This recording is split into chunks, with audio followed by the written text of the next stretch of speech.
తెలిసి తెలియక కొన్ని తప్పులు చేస్తూ ఉంటాం. దానివల్ల ఇంట్లో డబ్బు నిలవకపోవడం, ఎక్కువ డబ్బు ఖర్చు అయిపోవడం జరుగుతూ ఉంటుంది.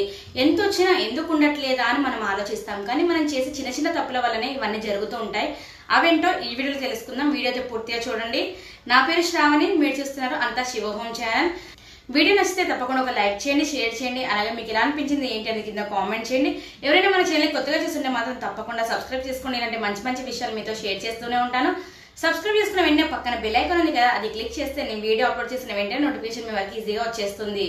ఇక మనం టాపిక్ లోకి వెళ్ళిపోతే, గడపని లక్ష్మీదేవి స్వరూపంగా భావిస్తాం. గడపకు పూజలు చేస్తాం. అలాంటి గడప మీద కూర్చోవడం లాంటిది, మనం బయటికి వెళ్తున్నప్పుడు గడప కాళ్ళ మీద గడపను తొక్కి వెళ్ళడం లాంటివి అసలు చేయకూడదు.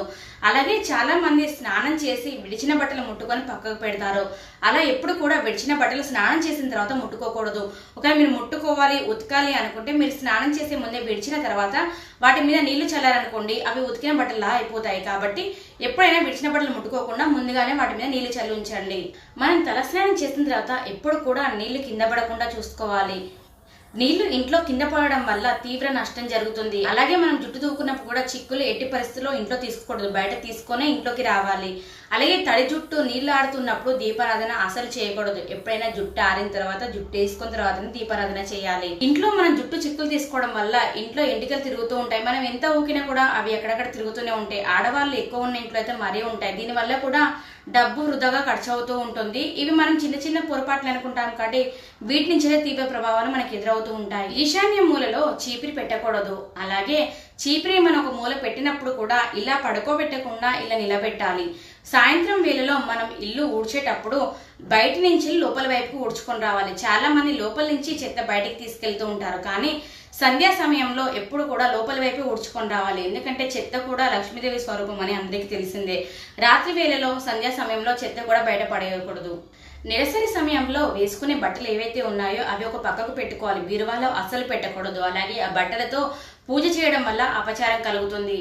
అలాగే ఇంకోటి ఏంటంటే, ఇంటి ముందు చాలా మంది చెప్పులు విడిచిపెట్టి ఉంటారు, లేకుంటే ఇంటి ఎదురుగానే మనకి చీపురు కనిపిస్తూ ఉంటుంది. ఇలా కూడా అస్సలు చేయకూడదు. మనకి లక్ష్మీదేవి ఇంట్లోకి రావాలన్నా కూడా ముందు గుమ్మం నుంచి వస్తుంది. కాబట్టి అక్కడ చెప్పులు కానీ చీపురు కానీ ఏది ఉంచకూడదు. అలాగే మనం పూజలప్పుడో, వ్రతాలప్పుడో, పండుగలప్పుడో ఎప్పటికీ కూడా గుమ్మం పైన తోరణాలు కడుతూ ఉండాలి. మామిడాకులు కానీ తమలపాకులు కానీ ఏవైనా కట్టొచ్చు. అలాగే చాలా మంది ఆకుల్ని అలాగే వదిలిపెడతారు. మళ్ళీ ఇంకో వ్రతమో పండుగ వచ్చే వరకు అవి అలాగే ఉంచి అప్పుడు మారుస్తారు. కానీ అలా కూడా అసలు చేయకూడదు. అవి పచ్చ రంగులో ఉన్నంత వరకే వాటిని ఉంచాలి. ఎప్పుడైతే అవి వాడిపోయి ఎండిపోతాయో అప్పుడు వాటిని తీసేయాలి. దంపతులు కలిసిన తర్వాత ఉదయాన్నే ఇద్దరు స్నానం చేయాలి. స్త్రీ తలస్నానం చేయకున్నా పర్వాలేదు, కానీ పురుషుడు మాత్రం తప్పకుండా తలస్నానం చేయాలి. ఉదయాన్నే స్నానం చేయకుండా ఇల్లంతా తిరగడం ద్వారా కూడా ఇంట్లో దోషం కలుగుతుంది. ఆడవాళ్ళు ఉదయం చేసి స్నానం చేసిన తర్వాతనే వంటగదిలోకి వెళ్ళాలి. స్నానం చేయకుండా, మొహం కట్టుకోకుండా ఇల్లంతా తిరగడం ద్వారా నెగిటివ్ ఎనర్జీ దానంతట అదే వస్తుంది ఇంట్లోకి. అలాగే ఇంట్లో పాడైపోయిన చెప్పులు, పలిగిన అద్దాలు కూడా ఉంచుకోవద్దు. వీటి వల్ల కూడా నెగిటివ్ ఎనర్జీ ఈజీగా వచ్చేస్తుంది. చూసారు కదండి, మనం ఈ చిన్న చిన్న పొరపాట్లను కనుక సర్దిదిద్దుకుంటే మన ఇంట్లో ధనలక్ష్మి నిలుస్తుంది. అలాగే లక్ష్మీదేవి అనుగ్రహం కూడా మనకి ఎల్లప్పుడూ ఉంటుంది. మీకు ఈ వీడియో అనిపించింది ఏంటి అని కింద కామెంట్ చేయండి. వీడియో నచ్చితే తప్పకుండా ఒక లైక్ చేయండి, అలాగే షేర్ చేయండి.